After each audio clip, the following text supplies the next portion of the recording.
I think it's even a little more fundamental than the one that Stephen has just put forward. I ask them, what do you think is the reason that America is such a free country? What is it in our Constitution that makes us what we are?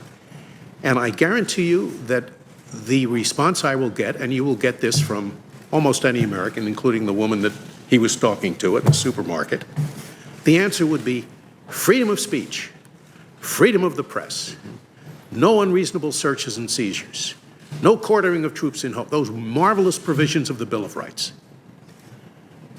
But then I tell them, if you think that a Bill of Rights is what sets us apart, you're crazy. Every banana republic in the world has a Bill of Rights. Every president for life has a Bill of Rights. The Bill of Rights of the former evil empire, the Union of Soviet Socialist Republics, was much better than ours. I mean it literally. It was much better. We guarantee freedom of speech and of the press, big deal. They guaranteed freedom of the speech, of the press, of street demonstrations and protests, and anyone who is caught trying to suppress criticism of the government will be called to account. Whoa, that is wonderful stuff. Of course, just words on paper, what our framers would have called a parchment guarantee. And the reason is that the real constitution of the Soviet Union, you think of the word constitution, it doesn't mean a bill, it means structure. Say a person has a sound constitution, has a sound structure. The real constitution of the Soviet Union, which is what our framers debated that whole summer in Philadelphia in 1787.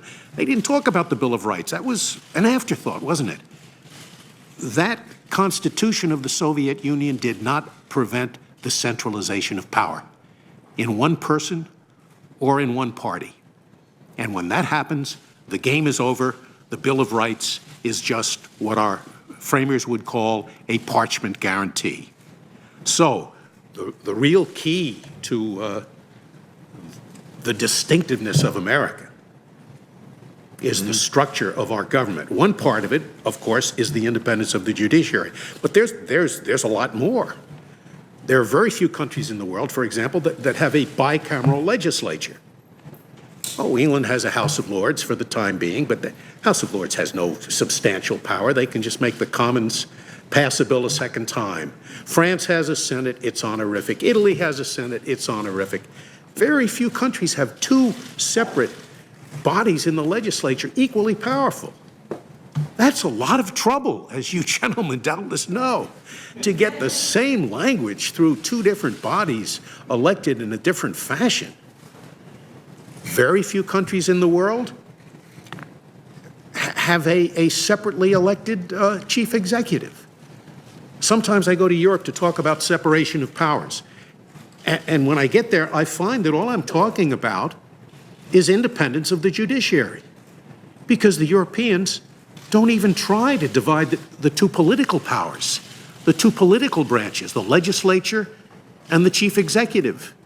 In all of the parliamentary countries, the chief executive is the creature of the legislature. There's never any disagreement between them and the prime minister, as there is sometimes between you and the president. When there's a disagreement, they just kick him out. They have a no confidence vote, a new election, and they get a prime minister who agrees with the legislature. And, the Europeans look at this system and they say, well, it passes one house, it doesn't pass the other house. Sometimes the other house is in the control of a different party. It passes both, and then this president who has a veto power vetoes it, and they look at this and they say, it is gridlock. And I hear Americans saying this nowadays, and there's a lot of it going around. They talk about a dysfunctional government because there's disagreement, and the framers would have said, yes, that's exactly the way we set it up. We wanted this to be power, contradicting power, because the main ill that beset us, as Hamilton said in The Federalist, when he talked about a separate Senate. He said, yes, it seems inconvenient, but inasmuch as the main ill that besets us is an excess of legislation, it won't be so bad. This is 1787. He didn't know what an excessive legislation was.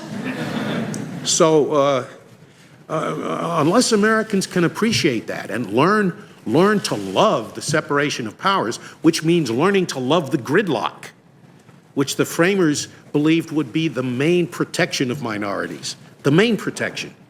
If a bill is about to pass that really comes down hard on some minority, they think it's terribly unfair.